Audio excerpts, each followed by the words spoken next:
chocolate lounge, like in front of that big snowflake day. Oh yeah.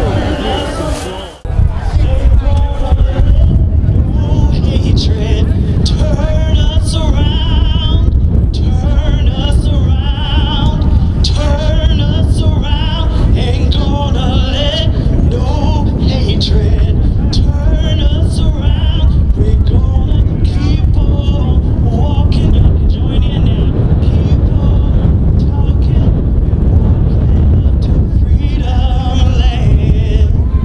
Ain't gonna let racism turn us around, turn us around, turn us around. Ain't gonna let racism turn us around. We're gonna keep on walking, keep on talking. I know there are people from Georgia here, from Florida, from Virginia, from South Carolina. And I'm sure from elsewhere as well. Come closer, let's keep ourselves warm. Our hands might get a little cold, but our hearts will be warm. You know, there's a little wind, but what's a little wind when women have been fighting for centuries and weathering storms for centuries? What's a little wind? Nothing. Blowing in change! Almost 14,000 people RSVP today to be here. We're not here. So welcome to all of you. Can you hear me way back? I can hear you. Glad to see you again. I'm Marilyn Germain. I'm the lead organizer of the march, and I want to introduce the committee to you, the planning committee who has made this march a success, who's making this march a success today. Lori Horvitz.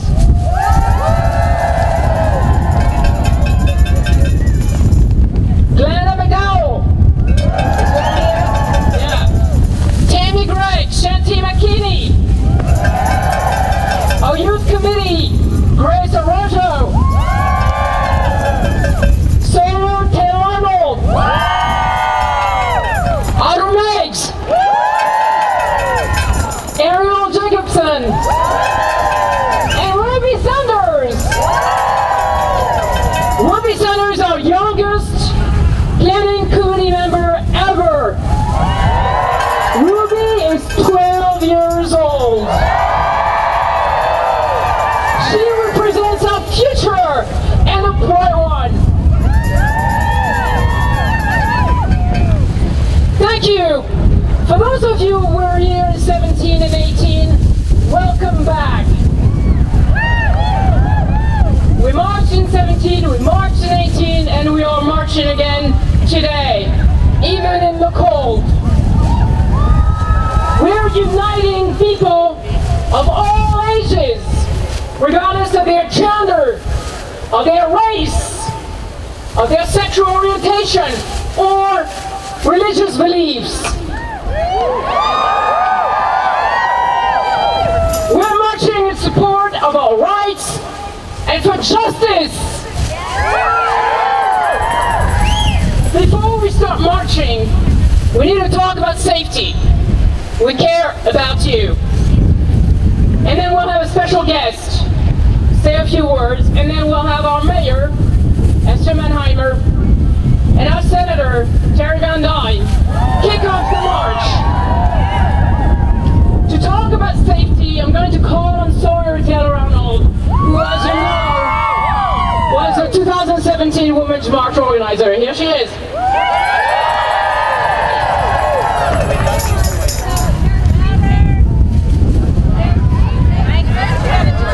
Down to MLK Park, all right? And at MLK Park, we have a fabulous lineup of speakers for you and musicians. And to conclude the event, we will dance like Congresswoman Ocasio-Cortez. So just to let you know, the cost to put on this march was over $7,500. And it's been covered thanks to your donations. Thanks to your generous heart, to our GoFundMe donors, and to our big sponsors. Asheville.org is one of our major sponsors. Thank you, Va and Jean. All the funds we have raised beyond covering the cost will go to our nonprofit of choice, Planned Parenthood, so that they can continue to provide healthcare services to families in Western North Carolina and beyond. And if you were here in 2017, you may remember the pigs. Do you? The piggy banks we had. We collected that day over $10,000 at the march. This year we have tote bags. Raise them up. We have those tote bags.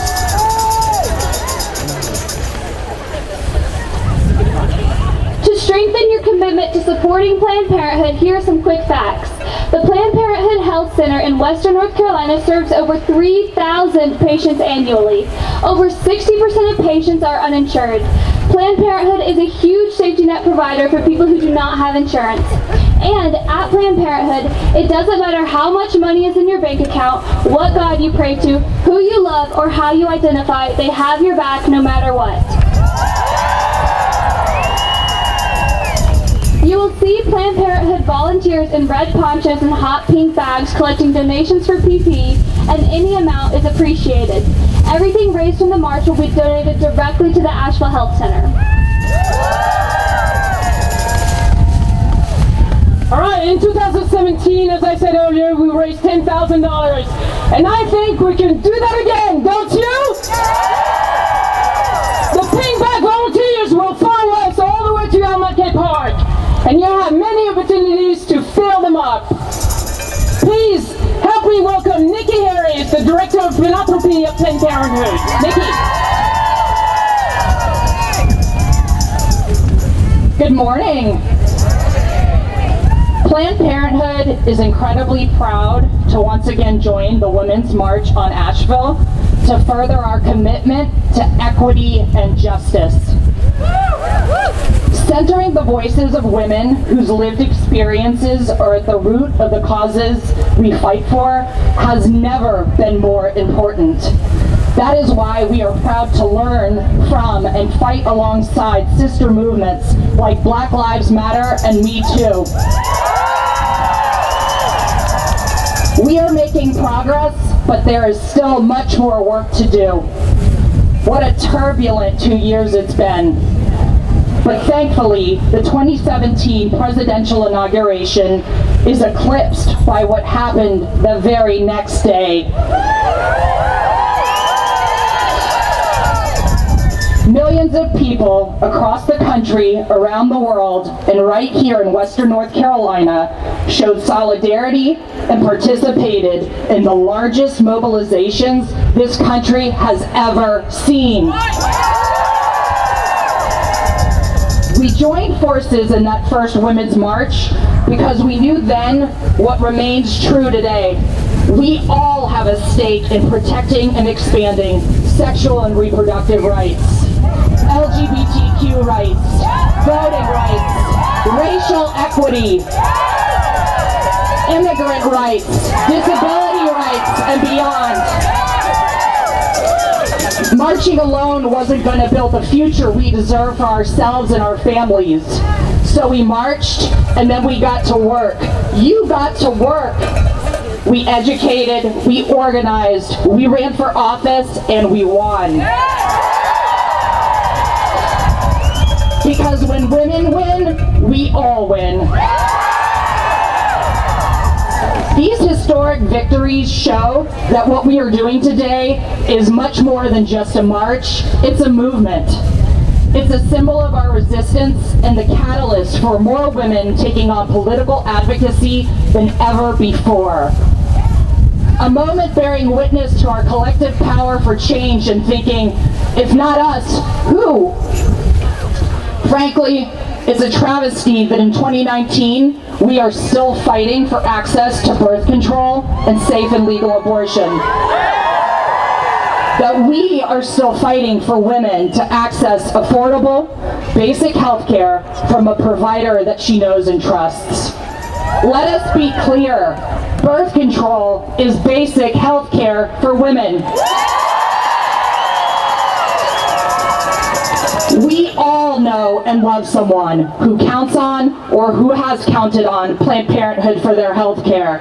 By a show of hands. Be it birth control, life-saving cancer screenings, wellness exams, or the many other imperative services provided by our compassionate and affordable resources. Those in support of Planned Parenthood stand on the right side of justice.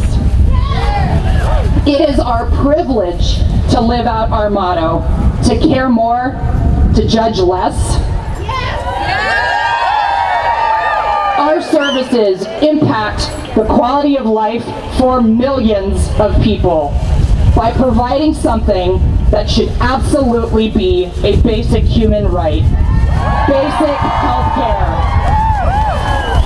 Thank you for allowing us to live out a mission that means so much to so many people, to be able to provide health care to anyone, regardless of circumstance, to really and truly care more and judge less. So let's warm it up, let's get it ready. I want you to join me with a chant. Care more, judge less. Can I hear you? Care more, judge less. Care more, judge less. Care more, judge less. Care more, judge less. Thank you, Nikki. Now, to kick off the march, we invited our city representative and our state senator, Mayor Heston Meinheimer and Terry Van Dyne, have been extremely supportive of this march since 2017.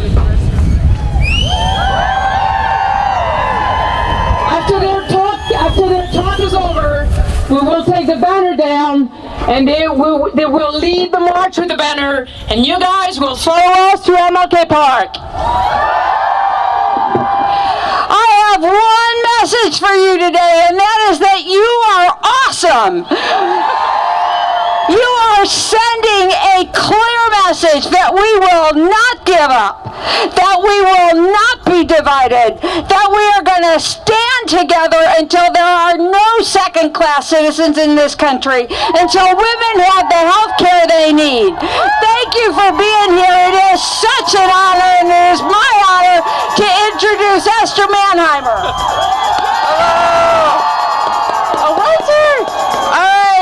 Standing between you and your bodies moving and getting warm, so I will be very quick. I know that your fire is heating you up right now. 2 years ago, we were standing here after suffering a monumental blow to the women's rights movement with the election of Donald Trump. And we were dealt repeated blows with the appointments of Neil Gorsuch and Brett Kavanaugh to the United States Supreme Court. But we've been firing back with the Me Too movement and the glass ceiling breaking even more with the 2018 election. An election that elected women to Congress in the highest numbers yet. And even in North Carolina, we saw 44 women elected to the North Carolina legislature representing us. But we are not done fighting. We are not done marching. In 2020, we are going to do amazing things like elect my friend Terry Van Dyne to Lieutenant Governor of North Carolina. And in 2020, we are going to take back the White House. We cannot do otherwise. We must march for the rights of women and the rights for all people to be treated fairly. We have to march for the right to equal wages, for equal access to health care, to be safe from sexual violence, to have a quality education, to have equal opportunity and access to good jobs, and basic human needs like transportation, housing, and food security. These are the reasons we march. This is why we march for us and for all people in our country.